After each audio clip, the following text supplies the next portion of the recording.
No eye has seen, no ear has heard, no heart has imagined. Brace yourself. Welcome to the revolution.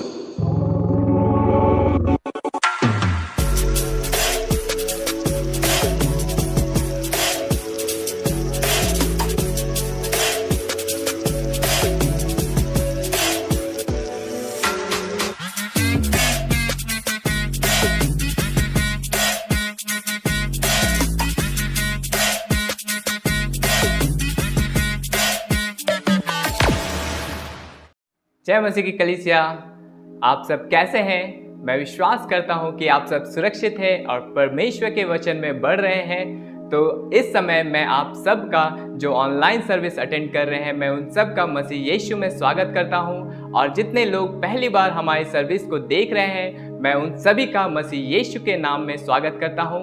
तो आइए कलीसिया, जब हम प्रार्थना में जाएं, परमेश्वर की उपस्थिति को मांगे और हम सब एक साथ मिलकर परमेश्वर की उपस्थिति में जाएं। आप चाहे तो अपने स्थान पे खड़े हो सकते हैं और परमेश्वर को आदर दे सकते हैं। तो आइए हम प्रार्थना की ओर चलें। धन्यवाद करते हैं परमेश्वर पिता आज के इस सुंदर दिन के लिए। परमेश्वर पिता, ये सुंदर दिन पिता आपने हमें दिखाया। परमेश्वर पिता, आपका अनुग्रह है, आपका दया है। परमेश्वर पिता, हम धन्यवाद करते हैं परमेश्वर पिता।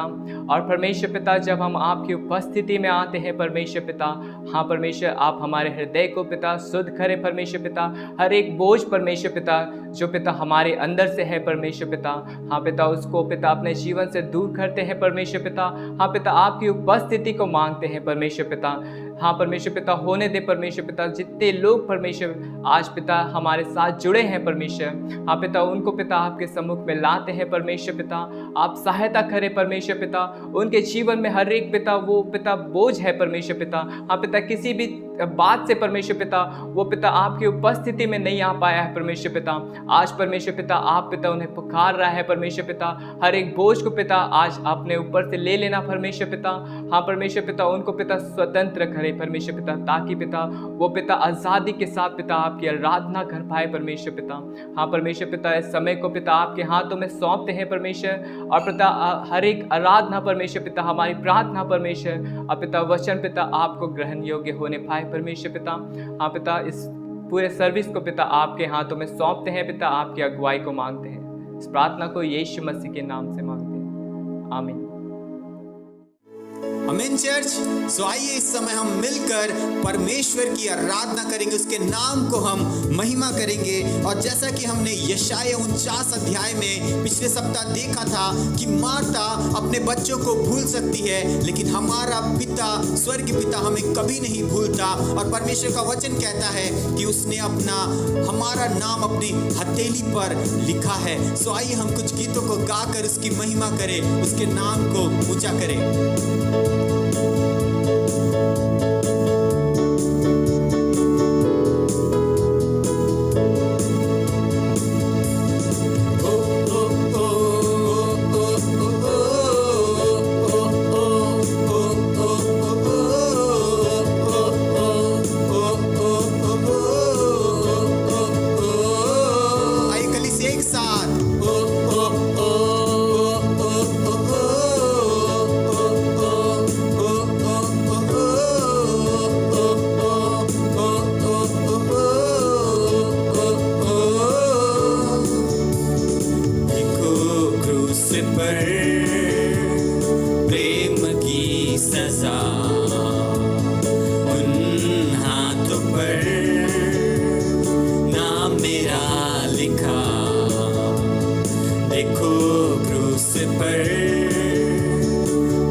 सबको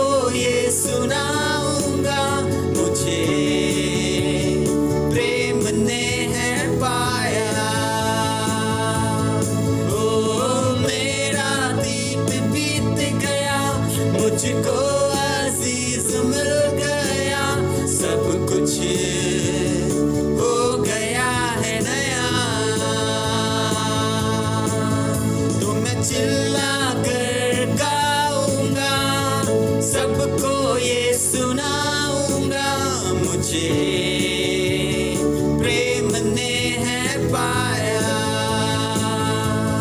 ओ मेरा अतीत बीत गया, मुझको अजीज मिल गया, सब कुछ हो गया है नया। ओ ओ ओ ओ ओ ओ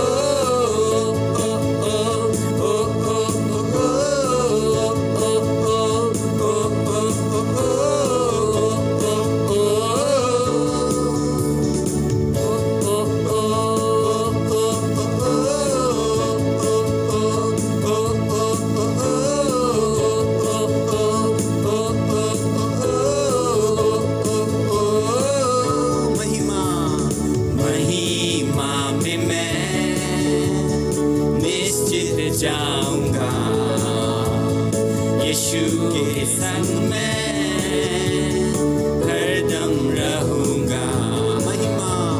महिमा में मैं निश्चित जाऊंगा यीशु के संग में हरदम रहूंगा।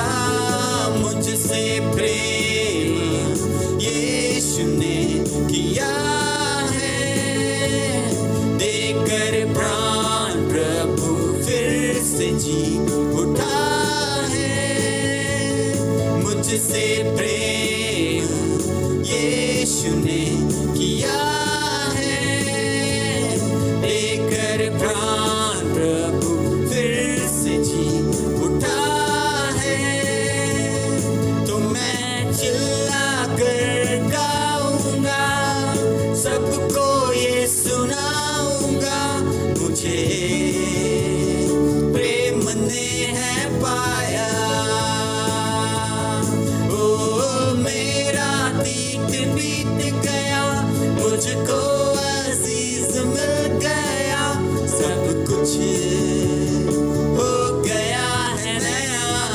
ये चिल्ला कर गाए, मैं चिल्ला कर गाऊंगा, सबको ये सुनाऊंगा, मुझे प्रेम ने है पाया।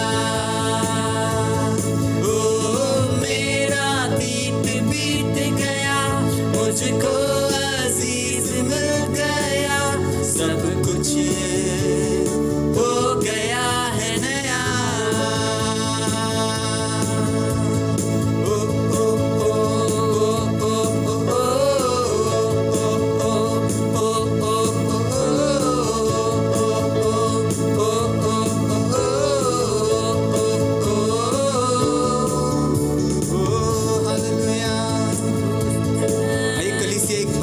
परमेश्वर के नाम को महिमा करने के लिए जोरदार ताली बजाइए, जोरदार ताली बजाइए और परमेश्वर को महिमा करिए इस समय।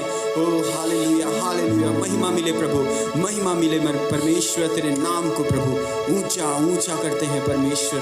धन्यवाद प्रभु, धन्यवाद प्रभु की वचन बताता है प्रभु कि तू जीवित परमेश्वर है। वचन कहता है कि जहां 2 या 3 प्रभु तेरे नाम से इकट्ठा होते हैं, वहाँ तेरी उपस्थिति है, वहाँ तेरा आत्मा है प्रभु, और जहाँ तेरा आत्मा है प्रभु वहाँ आज़ादी है परमेश्वर। वहाँ हम आज़ाद होते हैं प्रभु, हमारे बंधन टूट जाते हैं परमेश्वर। प्रभु आज हम आज़ादी के साथ परमेश्वर तेरी आराधना करना चाहते हैं, हमारे जीवित और सच्चे परमेश्वर की आराधना करते हैं।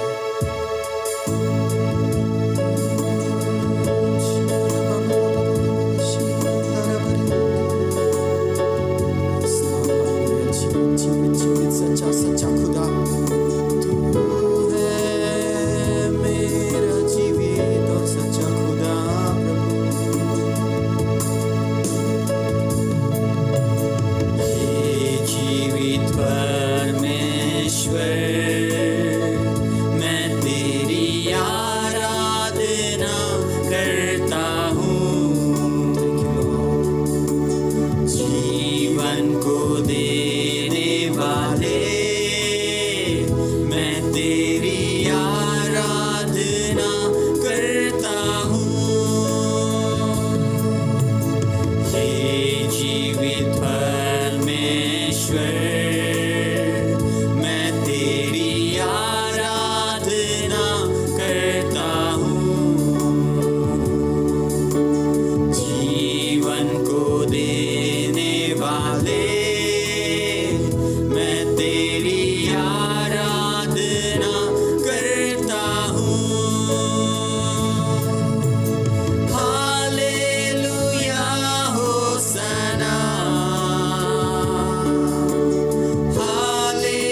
करे। Hallelujah hosanna, hallelujah होसना। हे जीवित परमेश्वर, हे जीवित परमेश्वर, मैं तेरी आराधना करता हूँ। जीवन को देने वाले, मैं तेरी आराधना करता हूँ। हे जीवित परमेश्वर, मैं तेरी आराधना करता हूँ। जीवन को देने वाले, मैं तेरी आराधना करता हूँ। हालेलुया गाए, हालेलुया होसना, हालेलुया होसना। ये चर्च हालेलुया गाए, हालेलुया होसना, हालेलुया होसना। मृत्यु को जीतने वाले, मृत्यु को जीतने वाले, मैं तेरी आराधना करता हूँ।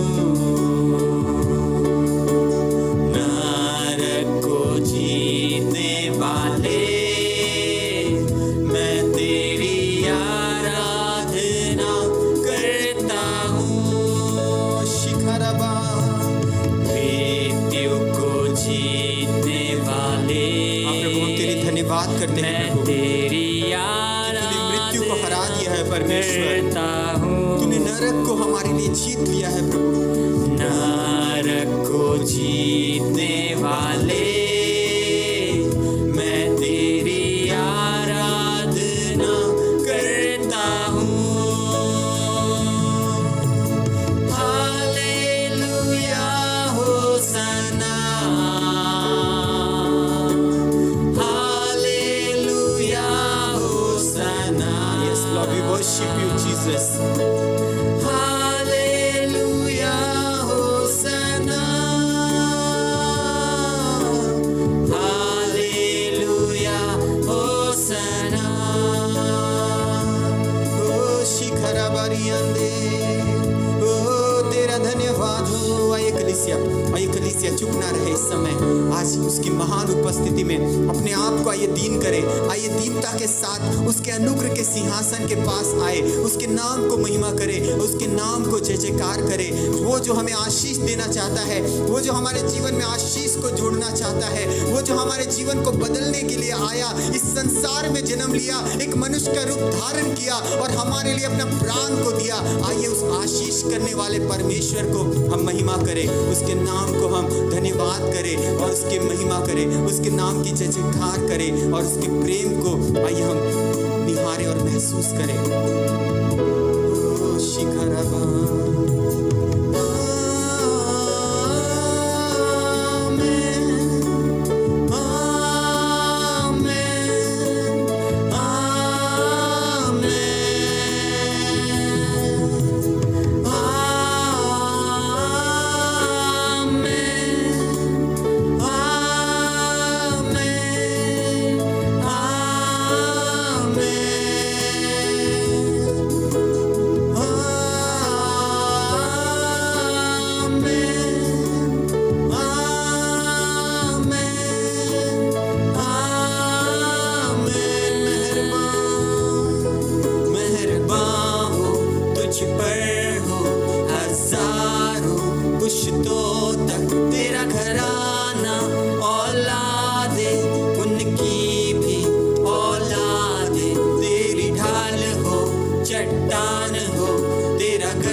मेहरबान हो, तुझ पर हो हजार यीशु तो तक तेरा घराना औलादे उनकी भी औलादे, तेरी ढाल हो चट्टान हो, तेरा गढ़ हो बासुआ हो, तेरा इनाम हो ईमान हो, यीशु ही है हमेशा तेरे आगे तेरे पीछे, तुझे घेरे हाथ थामे, तुझ में ही संग तेरे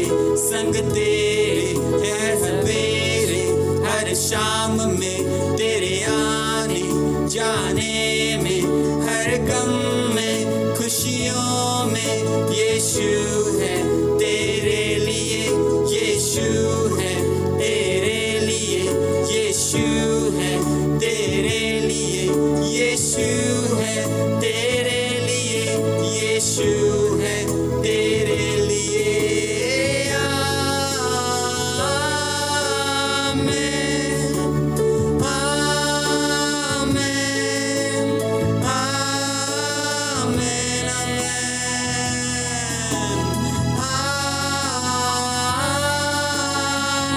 Yes, Lord. Amen, amen. Oh, thank you, Jesus. प्रभु हम तेरे नाम को महिमा करते हैं प्रभु, हम सदा के आशीषित लोग हैं प्रभु। हमें प्रभु आपने उस प्रभु गुलामी से आज़ादी में लेकर आया है परमेश्वर, आपने हमें सदा के लिए आशीष किया है प्रभु। आपका वचन कहता है मैं तुम्हें सदा के लिए आशीष करता हूँ। प्रभु हम धन्यवाद करते हैं आपके जीवित और प्रभु प्रभावशाली वचन के लिए परमेश्वर। प्रभु हम धन्यवाद करते हैं, हम आपका स्वागत करते हैं परमेश्वर इस समय प्रभु। धन्यवाद प्रभु, धन्यवाद प्रभु। आइए कलीसिया अपने आंखों को बंद करें इस समय। आज परमेश्वर हमें आशीष करना चाहता है। परमेश्वर का वचन कहता है मैंने तुम्हें सदा के लिए आशीषित किया है।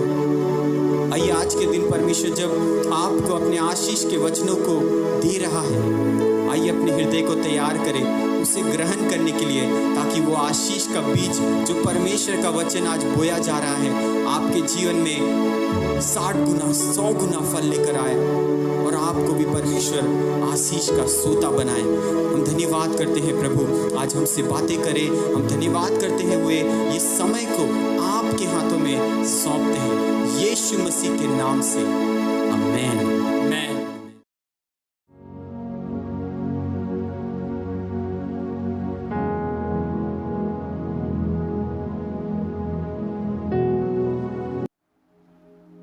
जय मसीह की कलीसिया, मैं परमेश्वर का एक बार फिर से धन्यवाद करती हूँ कि आज का ये समय परमेश्वर ने हमें और आपको देखने का मौका को दिया और कुछ समय हमें दिया कि हम परमेश्वर के वचन में से कुछ बातों को सीख सके।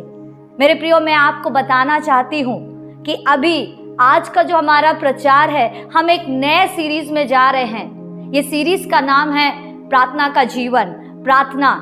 तो आज जो है इस सीरीज का हम लोग पहला वचन में से हम लोग देखेंगे कि पहली बात क्या है जो परमेश्वर हमें और आपको बताना चाहत करता है।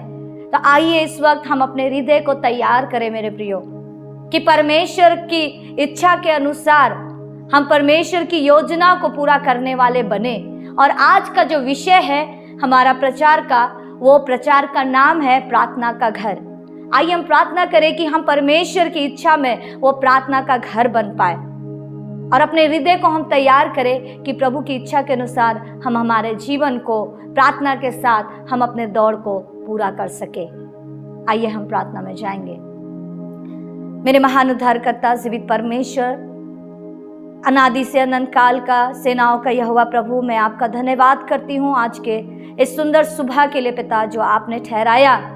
पवित्र आत्मा आप सहायता करें, आप मदद करें। और आज का जो प्रभु विषय है जो आप हमें सिखाने जा रहे हैं कि प्रार्थना का घर, और प्रभु जो आपके हृदय में है प्रभु, आज हम पर और प्रभु जी सुनने वालों पर प्रभु जी प्रकट करे पिता। आपकी इच्छा के अनुसार पिता हम हमारे जीवन को चला सके। प्रभु आप सहायता करें। हमारे आत्मिक कानों को खोले प्रभु जी, हमारा हृदय को तैयार करे कि आपके वचन को हम हमारे जीवन में लागू कर सके।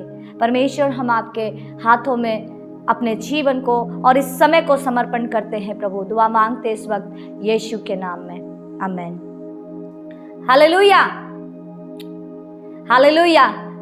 सो परमेश्वर का धन्यवाद हो मेरे प्रियो। मैं आपसे कुछ सवाल करना चाहती हूँ। मेरा सवाल ये है कि आप जिन घर में रहते हैं या आप जहाँ काम करते हैं, अगर आपको आपके गंदे घर में अगर रहने के लिए बोला जाए तो क्या आपको वो जगह पसंद आएगा?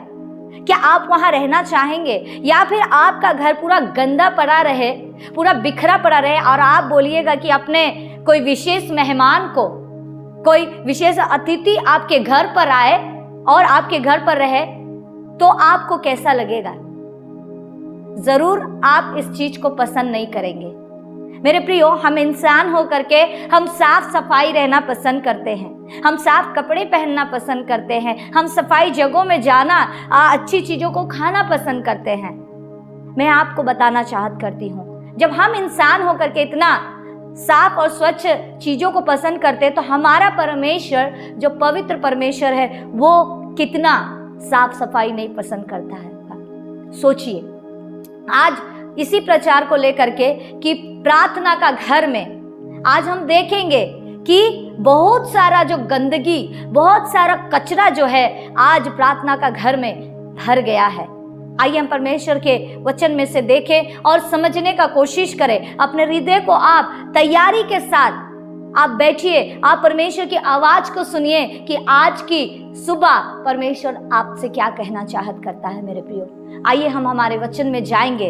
हम लोग देखेंगे मत्ती 21 अध्याय उसका 12 और 13 वचन। यीशु ने परमेश्वर के मंदिर में जाकर उन सब को जो मंदिर में लेन देन कर रहे थे निकाल दिया और सर्राफों के पीढ़े और कबूतर बेचने वालों की चौकियां उलट दी और उनसे कहा, लिखा है, मेरा घर प्रार्थना का घर कहलाएगा, परंतु तुम उसे डाकुओं की खो बनाते हो। मेरे प्रियो, परमेश्वर का वचन यहाँ कह रहा है कि यीशु परमेश्वर के मंदिर में जा करके, उस यरूशलेम के मंदिर में जा करके जो व्यापार चल रहा था, जो लेन देन चल रहा था, वहां पर क्या किया, उनके सारे चीजों को उसने उलट पुलट कर दिया और क्रोधित होकर के उनको मंदिर से बाहर निकाल दिया। आप विचार करें कि क्यों प्रभु यीशु मसीह इतना गंभीर है मंदिर की सफाई को लेकर के। क्यों गंभीर है? लिखा है कि मेरा घर प्रार्थना का घर कहलाएगा। मेरे प्रियो, परमेश्वर का जो मंदिर है वो पवित्र स्थान है। उस जगह से प्रार्थनाएं की जाती है, उस जगह हम परमेश्वर से मिल सकते हैं। और वहां पर क्या हो रहा था? व्यापार हो रहा था। प्रभु यीशु मसीह इतना गंभीर है, इसलिए गुस्से में क्रोधित होकर के यीशु मसीह परमेश्वर के मंदिर को साफ कर रहा है। हम जानते हैं यीशु मसीह को, हम बोलते हैं वो अनुग्रहकारी है, वो दयालु है, वो क्षमा करने वाला है, लेकिन प्रभु यीशु मसीह जलन रखने वाला भी है।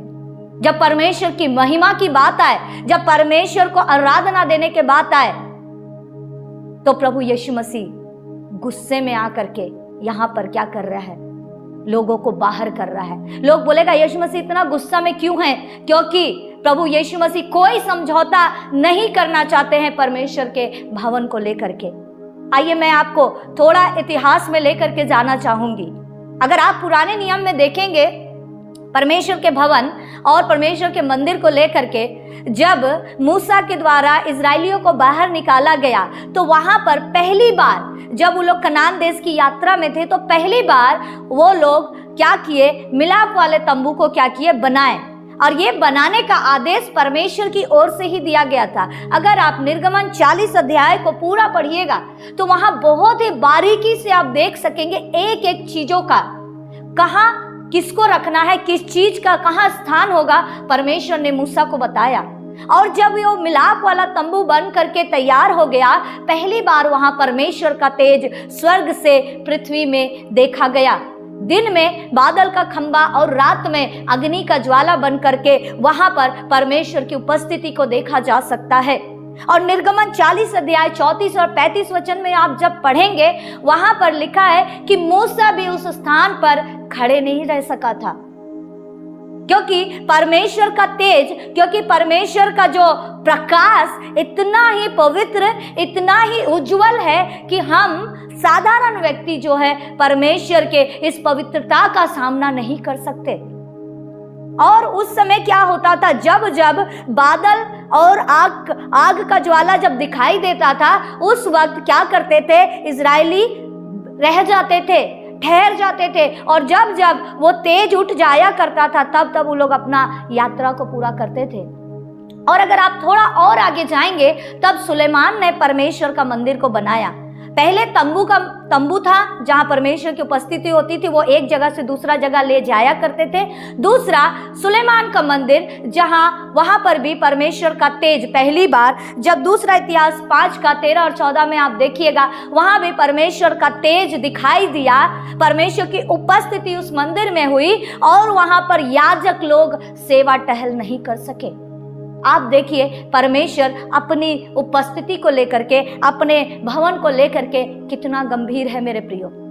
पुराने नियम में तंबुओं में परमेश्वर वास किया करता था, और उसके बाद यरूशलेम का मंदिर बनाया गया सुलेमान के द्वारा में। वहां की भी जितनी चीजों को कहां कहां रखना, उस सब परमेश्वर की इच्छा में रखा गया। क्यों? क्योंकि परमेश्वर अपनी उपस्थिति को लेकर के बहुत गंभीर है मेरे प्रियो। ये रहा पुराना नियम का बात। तंबुओं में परमेश्वर उपस्थित होता था, यरूशलेम के मंदिर में। आज वो मंदिर कहाँ है मेरे प्रियो? आज वो मंदिर कहाँ है? परमेश्वर हमसे और आपसे पूछ रहा है। आइए हम जाने इस वचन को और देखें कि आज वो मंदिर कौन है और कहाँ है। पहला कुरिन्थियों 3 अध्याय 16 और 17 वचन। क्या तुम नहीं जानते कि तुम परमेश्वर का मंदिर हो और परमेश्वर का आत्मा तुम में वास करता है? यदि कोई परमेश्वर के मंदिर को नष्ट करेगा तो परमेश्वर उसे नष्ट करेगा, क्योंकि परमेश्वर का मंदिर पवित्र है और वह तुम हो। यहाँ वचन में हमने क्या देखा? परमेश्वर का मंदिर कौन है? जी हाँ मेरे प्रियो, परमेश्वर का मंदिर हम और आप है। पुराने समय में परमेश्वर तंबू में अपनी उपस्थिति को दिखाया। सुलेमान जब मंदिर बनाया, उस जगह में अपना उपस्थिति को दिखाया। आज वो मंदिर हम और आप है। परमेश्वर कहता है, क्या तुम नहीं जानते कि तुम परमेश्वर का मंदिर हो, और जो इसे नष्ट करेगा परमेश्वर उसे नष्ट करेगा, क्योंकि परमेश्वर का आत्मा हमारे और आप में वास करता है। और जो प्रभु यीशु मसीह यहाँ पर मत्ती 21 अध्याय में जो मंदिर का सफाई कर रहा है मेरे प्रियो, आज उसे हम अपने जीवन में लेकर के देखें। आज यीशु मसीह निकल गया है सफाई करने के लिए।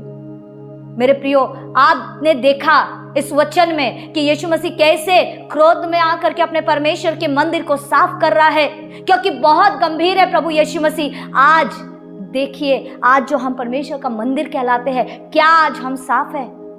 क्या आज हम साफ है? आइए हम फिर से मत्ती के उसी अध्याय में जाएंगे जहां पर लिखा है कि यीशु परमेश्वर के मंदिर में जा करके, किसका मंदिर हो? यीशु आज आ रहा है आपके पास, हमारे पास आ रहा है कि लेन देन करने वालों को क्या कर दे? बाहर निकाल दे। अगर मेरे प्रियो यीशु मसीह अगर लेन देन करने वालों को बाहर निकालेगा ना, परमेश्वर की उपस्थिति में हम कभी नहीं जा पाएंगे, उस अनंत जीवन को कभी नहीं देख पाएंगे मेरे प्रियो। वहां पर लिखा है लेन देन करने वालों को। आज परमेश्वर के मंदिर में क्या लेन देन हो रहा है मेरे प्रियो? क्या हम ले रहे हैं? झूठ, झूठी धार्मिकता, खुद का बढ़ावा, घमंड, डींग मारना, संसारिकता का समझौता। हम दिखा तो रहे कि हम कलीसिया जाते हैं, हम दिखा तो रहे हम दान दशवांश और सेवा करते हैं, प्रार्थना करते हैं, लेकिन ये मंदिर में आज एक प्रकार का लेन देन शुरू हो गया मेरे प्रियो। हम ले रहे हैं अनैतिकता की बातें, हम ले रहे हैं अनाज्ञाकारिता की बातें, हम ले रहे हैं मिलावटी चीज जो परमेश्वर को नापसंद है। और जब हम जो चीज लेंगे वही चीज हम क्या करेंगे? हमारे अंदर में से जाएगा। परमेश्वर को प्राथमिकता ना दे करके हम हमारे कामों को महत्व दे रहे हैं, हम अपनी चीजों को महत्व दे रहे हैं। यही चीज हमारे जीवन से बाहर जाएगा। घमंड, क्रोध, गुस्सा, नफरत, क्योंकि वही चीज अंदर भरा। वचन कहता है जो तुम्हारे अंदर है, जो तुम्हारे भीतर है, वही तुम्हारे से बाहर निकलेगा।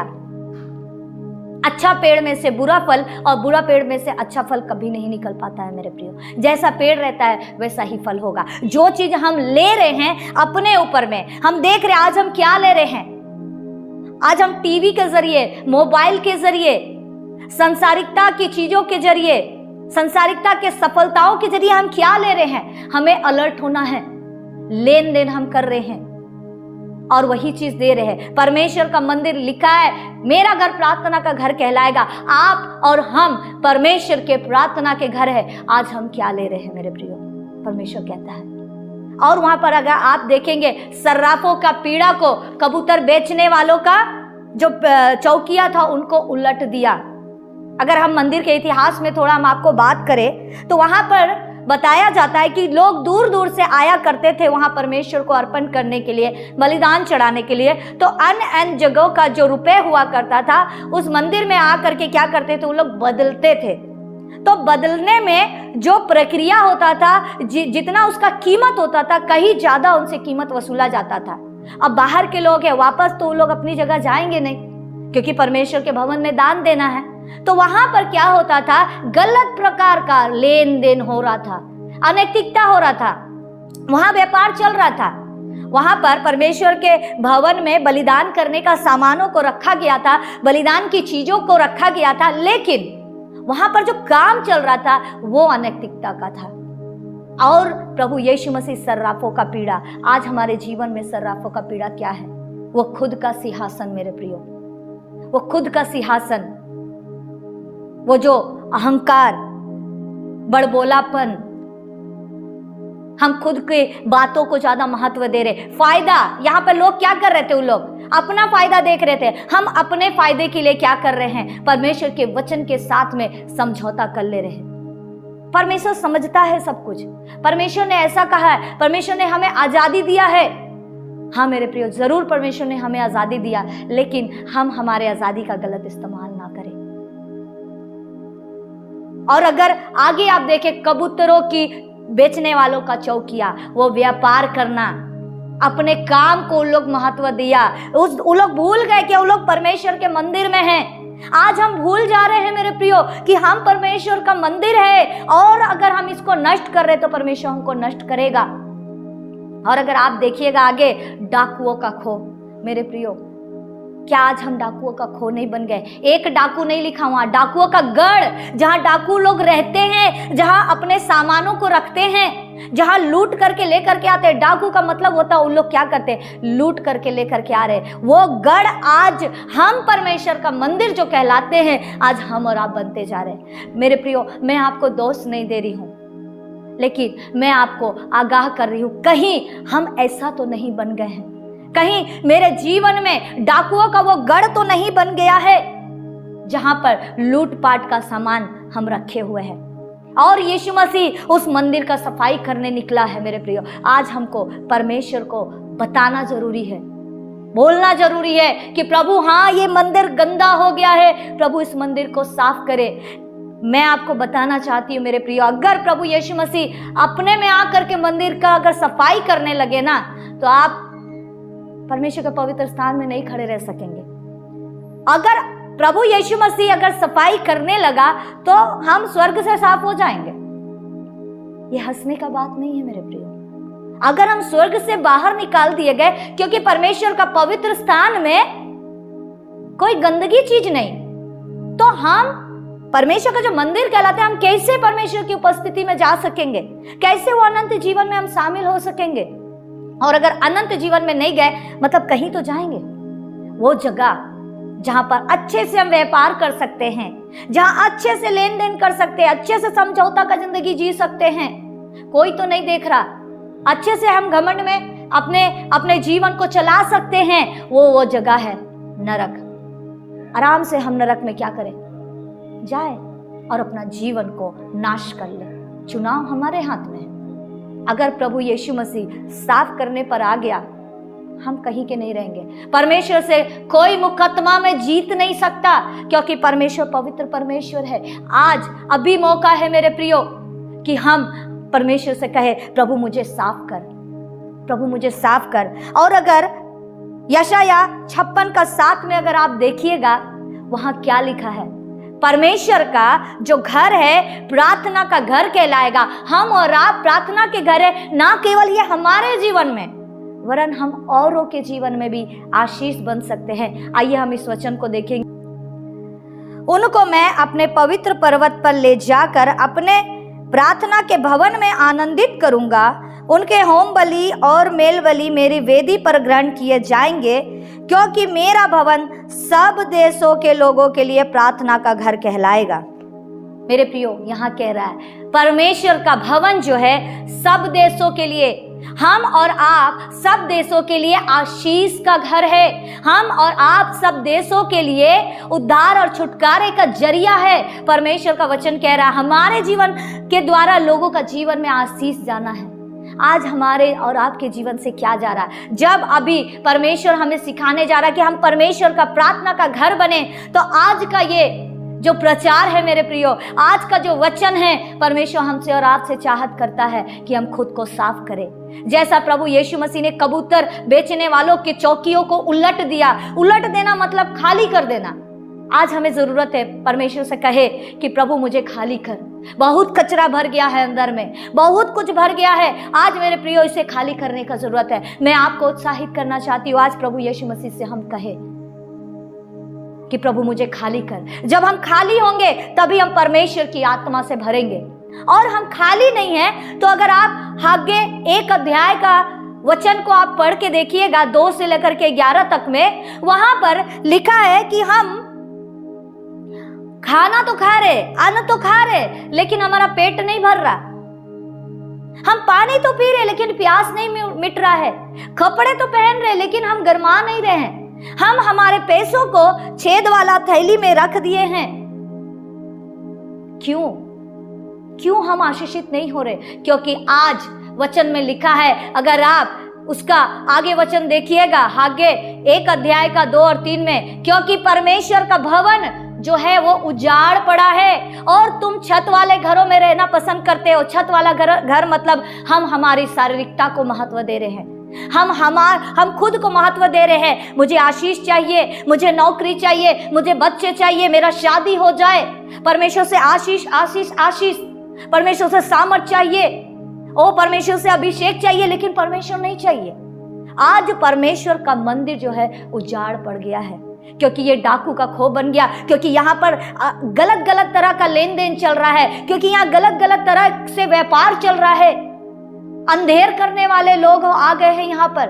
हम अंधेर कर रहे, अपने माता पिता को धोखा दे रहे, अपने बच्चों को धोखा दे रहे, अपने अगुओं को धोखा दे रहे। हम किसको धोखा दे सकते मेरे प्रियो? वो परमेश्वर सब कुछ देख रहा है। आज परमेश्वर हमें अगर आईना दिखा रहा है, परमेश्वर से कहे प्रभु मुझे खाली कर दे,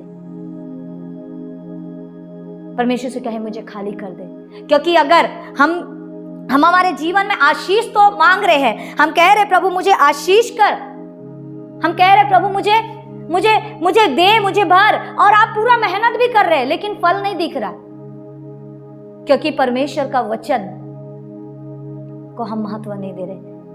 आज ऐसा जगह में हागे 2:11 में लिखा है कि वहां अकाल पड़ गया है। आज ऐसे जगह में अकाल पड़ गया मेरे प्रियो।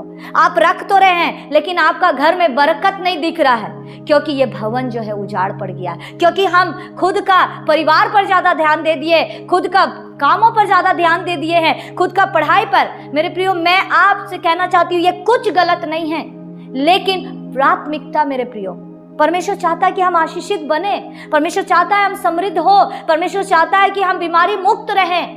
लेकिन ये तब होगा मेरे प्रियो जब हम परमेश्वर का मंदिर कहलाएंगे। अभी मेरे प्रियो पश्चाताप का वो समय है। वचन कहता है कि वहां लिखा है हागे में कि क्या अभी वो समय नहीं आया कि परमेश्वर का भवन बनाया जाए? हम कब तैयार होंगे मेरे प्रियो? पृथ्वी का अंत निकट है, प्रभु यीशु मसीह का आना निकट है। हम कब तैयार होंगे? हम कहेंगे आहा अभी हम शादी कर ले, बाद में हम देखेंगे। अभी हम बच्चे का भविष्य बना ले, बाद में हम देखेंगे। बच्चों का भविष्य बनाने के लिए हम बहुत सारा समझौता कर रहे हैं, क्योंकि हमको पैसा चाहिए, क्योंकि हमको बच्चा को पढ़ाना है, क्योंकि हमको परिवार को ध्यान रखना है। लेकिन मेरे प्रियो, अगर ये उजाड़ होते जा रहा है ना, आप अगर उजाड़ जगह में जाके देखिए, खंडर घर में, वहां अच्छे लोग नहीं पाए जाएंगे, वहां पर अंधकार का काम होता होगा, वहां पर गुटबाजी होता होगा, वहां पर योजनाएं बनाई जाती होगी कि किसको नष्ट करना है, किसके घर को बर्बाद करना है। खंडर घर में आप रह सकते हैं क्या? तो सोचिए हमारा जीवित परमेश्वर इस खंडर घर में कैसे रहे। मेरे प्रियो, परमेश्वर आज हमसे और आपसे कहता है कि हम बो रहे हैं, लेकिन हम उतना नहीं काट रहे, क्योंकि हम परमेश्वर के भवन को उजाड़ कर दिए हैं। हम परमेश्वर के भवन को उजाड़ कर दिए हैं। आज नया दाखमधु, अगर 11 अध्याय को देखिएगा, नया दाखमधु का कमी हो गया है, ताजा तेल का कमी हो गया। ये क्या है? परमेश्वर के सामर्थ का कमी हो गया। परमेश्वर के पवित्र आत्मा आज कलीसियाओं से उठता जा रहा है। मेरे प्रियो, आज वो काम नहीं दिख पा रहा है जैसा काम पहले देखा जाता था। क्यों? क्योंकि परमेश्वर का भवन उजाड़ हो गया है, क्योंकि ये डाकुओं का खो बनते जा रहा है। आज परमेश्वर चाहत करता है कि हम इसको साफ कर दे। प्रार्थना का घर अगर बनना है तो हमको पूरे तरीके से इस खंडर को परमेश्वर के हाथ में सौंप करके बदलना होगा। क्योंकि मेरे प्रियो, आज प्रार्थना परमेश्वर तक क्यों नहीं पहुंच रहा? आप कह सकते कि हाँ, परमेश्वर मेरी प्रार्थना को सुनता है, मैं परमेश्वर की बढ़ाई करती हूँ, वो अपना अनुग्रह के द्वारा आपके ऊपर अनुग्रह करता है, अपना अनुग्रह के द्वारा आपको सुनता है वो। लेकिन अगर सच में देखा जाए ना, हमारे काम ऐसा नहीं है कि हम परमेश्वर को प्रसन्न करें। परमेश्वर ने कहा विश्वास का जीवन जियो। हम अपनी अविश्वास योग्यता में इतने आगे बढ़ गए हैं कि हम विश्वास नहीं दिखा पाते परमेश्वर को, और बिना विश्वास परमेश्वर को प्रसन्न करना अनहोना है। मेरे प्रियो, आइए हम इस वचन को देखें।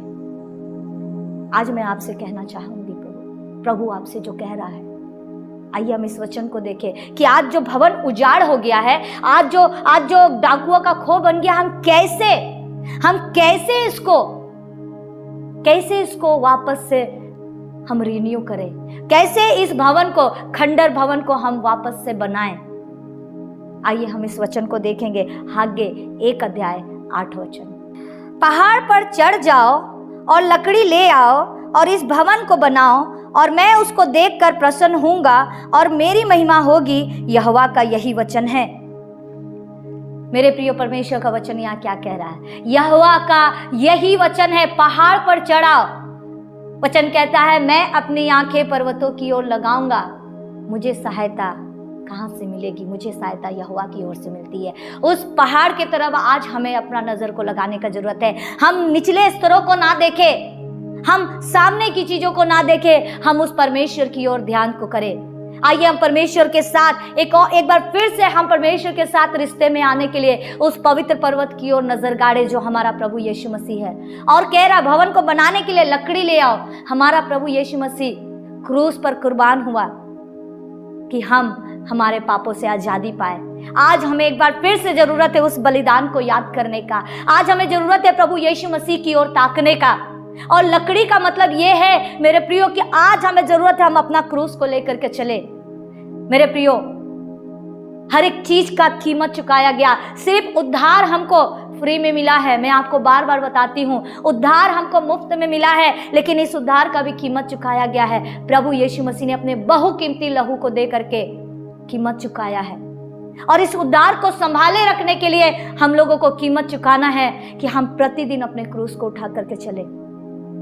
अगर हम प्रतिदिन अपने क्रूस को उठा करके लेके जाएंगे, परमेश्वर की ओर ताकेंगे, तो हम परमेश्वर का भवन बना सकेंगे। और लिखा है कि वहां से मेरी प्रशंसा होगी, मेरी महिमा होगी। जब ये भवन बन जाएगा मेरे प्रियो, इस भवन में से परमेश्वर को महिमा जाएगा। आज परमेश्वर को महिमा नहीं जा रहा, इसीलिए अकाल का माहौल बन गया है, इसीलिए सब खाली खाली सा लगता है। मेरे प्रियो, एक बार फिर से है, आइए हम परमेश्वर से कहे कि मेरे जिंदगी के कचरे को बाहर करे, और एक बार फिर से परमेश्वर का मंदिर बनने के लिए पवित्र आत्मा से सहायता मांगे, और परमेश्वर की ओर हम ताके, उसके वचन की ओर हम ताके, प्रभु यीशु मसीह की बातों की ओर हम ताके, उस क्रूस की कथा को याद करें और अपना क्रूस को लेकर के आगे बढ़े मेरे प्रियो। तब हम परमेश्वर की महिमा बन सकेंगे, तब हम परमेश्वर को महिमा दे सकेंगे। पहला कुरिन्थियों 6 अध्याय का 19 और 20 में कहता है कि हम अपने नहीं हैं, हम दाम दे करके मोल लिए गए हैं। हमारे लिए दाम चुकाया गया है मेरे प्रियो, इसका कीमत चुकाया गया है। हम क्या नजर से हम देख रहे हैं, ये परमेश्वर का मंदिर है, हम नजर से क्या देख रहे हैं, इसके लिए भी कीमत चुकाया गया। इस कान के लिए भी कीमत चुकाया गया, इस जुबान के लिए, इन हाथों और पैरों के लिए, इस विचार और कल्पना, इस सोच विचारों को करने वाला हृदय के लिए, ऐसा मन के लिए, हर एक चीज के लिए, इस जीवन के लिए मेरे प्रियो कीमत चुकाया गया है। प्रभु यीशु मसीह हमारे जीवन के लिए अपना लहू को बहाया, तो जीवन में हम ध्यान दें कि हम क्या देख रहे हैं, हम क्या सोच रहे हैं, हम क्या क्या सुन रहे हैं मेरे प्रियो। हर एक चीज के लिए दाम चुकाया गया है।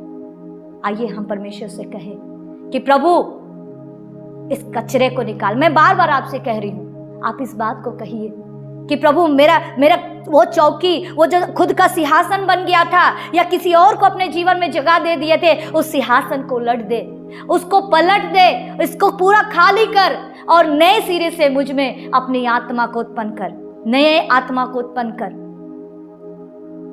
परमेश्वर तैयार है मेरे प्रियो, यीशु मसीह तैयार है आज इस भवन को साफ करने के लिए। क्या हम तैयार है? प्रभु यीशु मसीह से कहे, ऐसा ना हो कि देर हो जाए, ऐसा ना हो कि हम पवित्र परमेश्वर के सम्मुख में खड़े नहीं रह पाए और हमेशा के लिए उसकी दृष्टि से दूर कर दिए जाए। उससे पहले आइए हम पश्चाताप कर ले। आज परमेश्वर के भवन को हम बनाने लगे। ये प्रार्थना का घर कहलाएगा। जब आप प्रार्थना के घर होंगे मेरे प्रियो, आपके द्वारा आपका देश बदलेगा, आपके द्वारा आपका बस्ती बदलेगा, आपके द्वारा आपका परिवार बदलेगा, आपके द्वारा जहां आप जॉब करते, जहां आप पढ़ाई करते हैं, जहां आपके दोस्त लोग रहते हैं, वो एरिया बदलेगा। हालेलुया। क्योंकि वचन कहता है कि परमेश्वर का जो भवन है हर एक देशों का प्रार्थना का भवन कहलाएगा। हालेलुया। क्या हम तैयार हैं? मैं आपको उत्साहित करना चाहती हूँ मेरे प्रियो, जो बीत गया वो बात गया, उसको छोड़ दीजिए। आइए पश्चाताप करें, आइए हम परमेश्वर से कहें कि प्रभु हम आपका एक बार फिर से भवन बनना चाहते हैं, इस भवन की सफाई कर। आइए हम परमेश्वर से अनुग्रह मांगे। अगर आप देखिएगा मत्ती 21 अध्याय 12 और 13 वचन के बाद में, उसके बाद वहां पे चंगाई हुआ, उसके बाद वहां छुटकारा हुआ, वहां प्रभु की बढ़ाई हुई। मेरे प्रियो, परमेश्वर की बढ़ाई इस जीवन के द्वारा दिखना है। परमेश्वर को आराधना जब हम बोलते हैं, इस जीवन के द्वारा आराधना दिखना है मेरे प्रियो। परमेश्वर हमसे और आपसे कह रहा है कि आज इस मंदिर को हम परमेश्वर के हाथ में अर्पण करें। अभी जब हम इस सीरीज में आगे बढ़ेंगे, आप बहुत कुछ सीख पाएगा मेरे प्रियो। आज का ये वचन के द्वारा हम खुद को खाली करें। आइए हम खुद को खाली करने के लिए परमेश्वर से प्रार्थना करें, ताकि परमेश्वर हमें नया बनाए, नए तेल से, उस पवित्र आत्मा के अभिषेक से हमें भरे, ताकि हम कंटिन्यू खुद के जीवन को साफ कर सके। पवित्र आत्मा से कहे कि मेरा गंदगी को दिखाए। पवित्र आत्मा से कहे, पवित्र आत्मा आप साफ कीजिए। जिस क्षेत्र में परमेश्वर आपको तोड़ना चाहता है मेरे प्रियो, टूटने के लिए तैयार हो जाइए। जिस जगह परमेश्वर चाहता है कि आप झुक जाएं, नम्र बन जाए, उस जगह झुक जाइए। परमेश्वर आपके भवन को बनाना चाहता है, क्योंकि आपके अंदर में परमेश्वर का आत्मा वास करता है मेरे प्रियो। हमें परमेश्वर से कहना है कि परमेश्वर आप काम शुरू कर दीजिए। क्या आप चाहत करते हैं मेरे प्रियो? Hallelujah, hallelujah. परमेश्वर के पवित्र आत्मा का बहाव को उसको उस पानी से साफ करे, प्रभु यीशु मसीह के लहू से साफ करने के लिए कहे। और मंदिर में जो जो चीज को नियुक्त करना है, जैसे परमेश्वर एक एक चीजों के लिए बहुत गंभीर था, आज ये मंदिर में क्या क्या चीज को रखना है, कौन कौन सा चीज किस किस स्थान में होगा। पवित्र आत्मा का फल, आत्मा के वरदान, धीरज, नम्रता, परमेश्वर की आज्ञाकारिता कहां कहां पर रखना है। आज परमेश्वर से कहे कि प्रभु आप काम करें। आइए मेरे प्रियो, हम प्रार्थना में चलेंगे। आइए हम परमेश्वर से कहेंगे, प्रभु मुझे साफ कर। और हम कहे कि प्रभु ये प्रार्थना का घर आपको महिमा देने योग्य बन पाए। ये प्रार्थना के घर के द्वारा आपकी महिमा हो, ना कि मेरी। आज प्रभु यीशु मसीह से कहे कि हमें साफ करे, हमें खाली करे। आइए हम प्रार्थना में जाएंगे। हालेलुया। मेरे महान उद्धारकर्ता जीवित परमेश्वर प्रभु जी, मैं आपका धन्यवाद करती हूँ प्रभु जी, आज के वचन के द्वारा कि मेरा घर प्रार्थना का घर कहलाएगा। आज जरूरत है प्रभु जी, हमने इस घर को डाकुओं की खो में बदल दिया था, प्रभु हमने इस घर में लेन देन व्यापार करने लगे थे प्रभु जी, इसलिए हम हमारे जीवन में एक खालीपन को देख रहे थे, हम हमारे जीवन में अकाल के माहौल को देख रहे थे प्रभु जी। आज आपका वचन हमें एहसास दिला रहा है, आज वो समय है कि हम इस भवन को बना ले। पिता परमेश्वर, पवित्र आत्मा, हम आपके हाथ में समर्पण करते हैं, इस भवन को बनाइए प्रभु यीशु मसीह। आप इस भवन की सफाई कीजिए और वो सारे कचरों को उलट दीजिए और इस गंदगी को बाहर निकालिए प्रभु जी। फिर से नया करे पवित्र आत्मा, हमें नया मन को उत्पन्न करे पवित्र आत्मा, नए अभिषेक से भरे और आपके वचन के अनुसार हम चल सके, उस पर्वत की ओर हम नजर को गड़ाए रख सके, उस क्रूस की घटना को हम कभी भूले ना, और इस भवन के द्वारा हम सदा परमेश्वर आपकी महिमा बन सके, आपको प्रसन्न कर सके प्रभु जी। पवित्र आत्मा, आप हम पर अनुग्रह करें, आप हम पर दया करें प्रभु जी। यहाँ जितने लोग हैं प्रभु जी, हम सब के लिए प्रभु आपके सम्मुख में आते हैं, हम क्षमा मांगते हैं अब तक जो भी किया प्रभु जी। प्रभु आप क्षमा करें, हमें माफ करें प्रभु जी। और एक बार फिर से प्रभु जी, हम में से हमारे अंदर में प्रभु जी वो प्रार्थना का घर को प्रभु तैयार करें पिता। प्रभु आप अनुग्रह करें, आप दया करें पिता परमेश्वर। हम धन्यवाद करते हैं, आपने अपने बातों से भरा है, अपने प्रकाशन से भरा है, और पवित्र आत्मा हम सबको, जब अभी हम घर को अपने जाते हैं, ये सप्ताह भर प्रभु हमारे जीवन में काम करे प्रभु जी, कि हम वो प्रार्थना का घर बन सके। प्रभु हम आपका धन्यवाद करते हैं, आपकी बढ़ाई करते हैं प्रभु जी। धन्यवाद के साथ इस दुआ को मांगते हैं यीशु के नाम में, आमीन। परमेश्वर का धन्यवाद हो आज के सुंदर वचन के लिए। जैसा कि हमने सुना है कि हम परमेश्वर के मंदिर हैं और परमेश्वर का मंदिर प्रार्थना का घर होना चाहिए। अगर हम परमेश्वर के मंदिर हैं तो हम परमेश्वर के लिए प्रार्थना का घर होना चाहिए। तो हम विश्वास करते हैं कि हम सब हमेशा प्रार्थना में बने रहेंगे। हम सिर्फ सुनकर ख़त्म नहीं होंगे, बल्कि हम अपने जीवन में इसको लागू करेंगे और हम प्रार्थना में बढ़ने के लिए और भी ज़्यादा उत्साहित रहेंगे। मैं विश्वास करता हूँ कि आने वाला समय जो ये सप्ताह है, ये प्रार्थना का सीरीज में हम लोग जैसे जैसे आगे बढ़ेंगे, मैं विश्वास करता हूँ कि हमारा प्रार्थना का जीवन भी और भी आगे बढ़ेगा। तो आइए प्रियो, हम लोग दान दशवांश और MFP की ओर जाएंगे, हम प्रार्थना करेंगे परमेश्वर से। आइए हम लोग प्रार्थना करें। धन्यवाद करते हैं परमेश्वर पिता आज के सुंदर वचन के लिए। परमेश्वर पिता, जो पिता आपने हमें दिया है परमेश्वर पिता, हमें सिखाया कि हम प्रार्थना के जीवन को पिता कैसे जिए परमेश्वर पिता। हाँ परमेश्वर पिता, मैं विश्वास करता हूँ कि आने वाला समय परमेश्वर पिता हम पिता सुनकर ख़त्म हुए नहीं, बल्कि उसमें और भी पिता मजबूती के साथ जड़ पकड़ कर पिता हम आगे बढ़ने पाए परमेश्वर पिता। हम पिता इस समय दान दशवांश और MFP के लिए प्रार्थना करते हैं परमेश्वर पिता। जितने लोग परमेश्वर पिता अपने बढ़ती और अपने घटती में से दे रहे हैं परमेश्वर पिता, आप सभी को आशीष देना परमेश्वर पिता। हाँ परमेश्वर पिता, आप उपाय करने वाला परमेश्वर है पिता, आप उनके लिए भी उपाय करें पिता जो पिता कमी और घटी में है परमेश्वर पिता। हाँ पिता, हर एक को पिता आपके आशीष के लिए मांगते हैं परमेश्वर पिता। हाँ परमेश्वर पिता, इस समय पिता आपके हाथों में सौंपते हैं पिता। ये दान दशवांश और MFP पिता आपके राज्य आपके कार्य के लिए पिता इस्तेमाल होने पाए परमेश्वर। इस प्रार्थना को यीशु मसीह के नाम से मांगते हैं, आमीन। सो इस समय आपके स्क्रीन पर एक नंबर आ रहा होगा। आप यदि अपना कोई प्रार्थना निवेदन भेजना चाहते हैं तो आप इस नंबर पर भेज सकते हैं, और यदि आप हमसे संपर्क करना चाहते हैं तो इस नंबर के द्वारा आप हमसे संपर्क कर सकते हैं। सो कलीसिया, हम लोग सभा के अंत में हैं, तो हम लोग सभी को, जितने लोग ऑनलाइन सर्विस जुड़े हैं, मैं विश्वास करता हूं जैसा आज आप लोग जुड़े हैं, आने वाला सप्ताह में भी इसी प्रकार और इसी जोश के साथ परमेश्वर की उपस्थिति में आएंगे। मैं सभी को धन्यवाद करना चाहता हूं। सो कलीसिया, सभी को जय मसीह की।